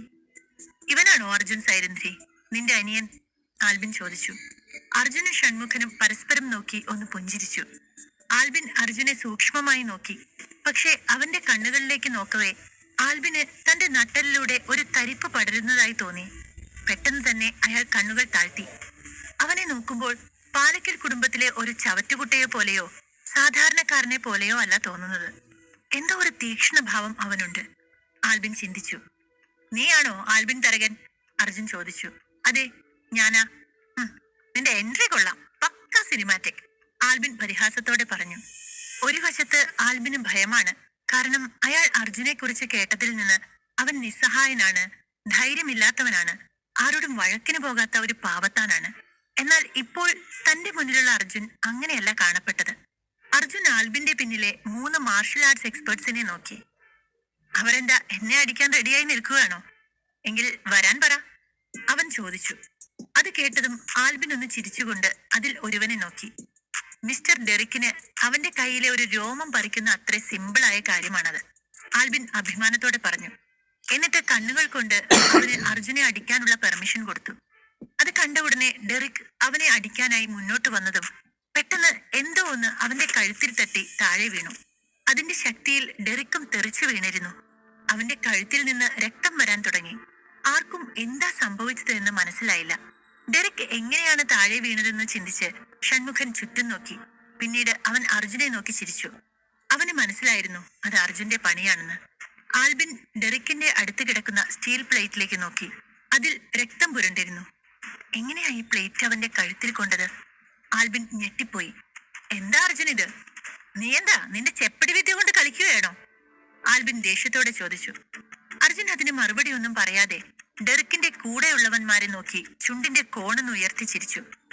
അവന്മാർ രണ്ടും സിംഹത്തെ പോലെ അർജുന്റെ തല ഉന്നം വെച്ച് മുന്നോട്ട് കുതിച്ചു. പക്ഷേ അർജുന്റെ തലയ്ക്ക് അടിക്കുന്നതിന് മുൻപ് തന്നെ അർജുൻ അവന്മാരുടെ 2 പേരുടെയും കയ്യിൽ പിടിച്ച് തിരിച്ച് ദൂരേക്ക് തള്ളി. 2 പേരും ഏകദേശം 20 അടി ദൂരെ തെറിച്ചു വീണു. ഇതെങ്ങനെ സംഭവിച്ചു? ആൽബിൻ അത് കണ്ട് ഞെട്ടിപ്പോയി. അയാൾ ഭയന്ന് 2 അടി പിന്നോട്ട് പോയി. അവൻ ലക്ഷങ്ങൾ കൊടുത്ത് ഇറക്കുമതി ചെയ്ത ഗുണ്ടകളെയാണ് അർജുൻ ഇത്ര എളുപ്പത്തിൽ ഇടിച്ചു തെറിപ്പിച്ചിരിക്കുന്നത്. നിന്റെ മാജിക് ഒക്കെ കയ്യിൽ വെച്ചാ മതി, നിന്നെ ഇപ്പോ ഞാൻ തീർക്കും. അതും പറഞ്ഞ് ആൽബിൻ തലയുയർത്തി എതിർവശത്തെ കെട്ടിടത്തിലേക്ക് നോക്കി ആംഗ്യം കാണിച്ചു. അവന്റെ അടുത്തേക്ക് നടക്കാൻ ഒരുങ്ങിയ അർജുന്റെ കണ്ണുകളിൽ ഒരു ചുവന്ന ലൈറ്റ് വീണു. അവൻ മുഖം ചുളിച്ച് വെളിച്ചം വരുന്ന ഭാഗത്തേക്ക് നോക്കി. ഒരു സ്നൈപ്പർ തന്നെ ലക്ഷ്യം വെച്ചിരിക്കുന്നതായി അവൻ കണ്ടു. നീ അവനെ കണ്ടോ? ഞാൻ അവനെ ഓസ്ട്രേലിയയിൽ നിന്ന് കൊണ്ടുവന്നതാ. അവന്റെ സ്നൈപ്പറിന് ഒരിക്കലും ഉന്നം തെറ്റില്ല. ഒരടി മുന്നോട്ട് വെച്ചാൽ നിന്റെ തല പൊട്ടിത്തെറിക്കും, ആൽബിൻ ചിരിച്ചുകൊണ്ട് പറഞ്ഞു. അർജുൻ അത് കേട്ട ഭാവം പോലും കാണിക്കാതെ ആൽബിന്റെ അടുത്തേക്ക് നടന്നു. അത് കണ്ടതും ആൽബിന്റെ ദേഷ്യം കൂടി വന്നു. ഉടനെ അവൻ കയ്യിലെ ബട്ടണിൽ അമർത്തി. ഷൺമുഖനും അവിടെ ഉണ്ടായിരുന്നവരും വായ തുറന്ന് കണ്ണിമ വെട്ടാതെ നോക്കി നിൽക്കുകയായിരുന്നു. ആൽബിൻ സിഗ്നൽ നൽകിയപ്പോൾ ഒരു നീണ്ട ബുള്ളറ്റ് വലിയ ശബ്ദത്തോടെ നിലത്ത് പതിച്ചു. ബുള്ളറ്റ് വീണെടുത്ത് ഒരു വലിയ ദ്വാരം തന്നെ ഉണ്ടായി. എന്നാൽ അർജുൻ എവിടെയാണോ നിന്നത് അവിടെ തന്നെ നിൽപ്പുണ്ട് താനും. എന്റെ സ്നൈപ്പർ പരാജയപ്പെട്ടോ? ആൽബിൻ ഉള്ളിൽ ഭയപ്പെട്ടു. അവന് എന്താണ് സംഭവിച്ചതെന്ന് മനസ്സിലാകാതെ സമനില തെറ്റിപ്പോയിരുന്നു. അർജുൻ ആ കെട്ടിടത്തിലേക്ക് ഒന്ന് നോക്കിയ ശേഷം ഷൺമുഖനെ നോക്കി ഒന്ന് ചിരിച്ചു. അത് കാണുക ഷൺമുഖൻ തന്റെ പക്കലുണ്ടായിരുന്ന സ്യൂട്ട് കേസ് തുറന്ന് അതിൽ നിന്നും ഒരു തോക്കെടുത്ത് കെട്ടിടത്തിന് നേരെ 3 തവണ ട്രിഗർ അമർത്തി. കെട്ടിടത്തിന്റെ മുകളിൽ നിന്ന് ഒരു പാവയെ പോലെ ഒരാൾ താഴേക്ക് വീണു. അവൻ മരിച്ചോ, അവൻ അതിജീവിച്ചോ, ആർക്കും അറിയില്ല. അർജുൻ ആൽബിനെ നോക്കി കൗശലത്തോടെ പുഞ്ചിരിച്ചു. ആൽബിന്റെ മുഖം ഭയം കൊണ്ട് വിളറി. അർജുൻ താൻ കരുതിയതുപോലെ ഒരാളല്ലെന്ന് അയാൾക്ക് മനസ്സിലായി. ഇനിയും അവനെ എതിർക്കാൻ ശ്രമിച്ചാൽ ജീവനോടെ താൻ ഇവിടെ നിന്ന് പോകില്ലെന്നും അയാൾക്ക് തോന്നി. ദയവായി എന്നെ കൊല്ലരുത്. നീ ചോദിക്കുന്ന അത്ര പണം ഞാൻ തരാം. ഇനി ഒരിക്കലും ഞാൻ നിന്റെ അടുത്തേക്ക് വരില്ല. ഞാൻ ഈ നാട് തന്നെ വിട്ടുപോയിക്കോളാം, അവൻ ഭയത്തോടെ പറയാൻ തുടങ്ങി. പക്ഷെ അത് കേൾക്കുക പോലും ചെയ്യാതെ മിന്നൽ വേഗത്തിൽ അർജുൻ ആൽബിന്റെ കഴുത്ത് തകർത്തു. നിമിഷ നേരം കൊണ്ട് നടന്ന ആ സംഭവത്തിൽ അവിടമാകെ നിശബ്ദമായി. ചുറ്റുമുള്ളവരുടെ എല്ലാം ഹൃദയം അതിവേഗം മിടിക്കുന്നുണ്ടായിരുന്നു. ഷൺമുഖൻ ഞെട്ടലിൽ നിന്ന് കരകയറിയതും അർജുന്റെ അടുത്തേക്ക് ചെന്ന്, അർജുൻ സാർ, നിങ്ങൾ എന്താണ് ചെയ്തത്? ഇത് തരകൻ കുടുംബത്തിന്റെ ഹോട്ടലാണ്. ഈ വിഷയം പുറത്തു വരുന്നത് ഞങ്ങൾക്കാർക്കും തടയാൻ കഴിയില്ല. ആൽവിൻ മരിച്ചാൽ തരകൻ കുടുംബം തീർച്ചയായും നമ്മളോട് പ്രതികാരം ചെയ്യും, അവൻ ഭയത്തോടെ പറഞ്ഞു. ഷൺമുഖ, നീ ഇങ്ങനെ പേടിക്കാതെ. ഇവരെക്കാളും ഒക്കെ മേലെ നിന്നെ ഞാൻ എത്തിക്കും. ഇവൻ മരിച്ചില്ലെങ്കിൽ നിനക്കതൊരു തടസ്സമായിരിക്കും. ഇനി ഇവന്റെ അല്ല ഏത് കുടുംബം മുന്നിൽ വന്നാലും അത് ഞാൻ ചെയ്തിരിക്കും, അർജുൻ തറപ്പിച്ച് പറഞ്ഞതും അവന്റെ വാക്കുകളിലെ വീറും വാശിയും കണ്ട് ഷൺമുഖൻ അമ്പരന്നു. അധ്യായം 34. ആൽബിന്റെ ആളുകളെല്ലാം രാജാവില്ലാത്ത പടയാളികളെ പോലെ ആത്മവിശ്വാസം നഷ്ടപ്പെട്ട് മരണം മുന്നിൽ കണ്ടിരിക്കുകയായിരുന്നു. അർജുൻ ഷൺമുഖനെ നോക്കി, ഇവരെല്ലാം ഇനി മുതൽ നിന്റെ കസ്റ്റഡിയിലായിരിക്കണം.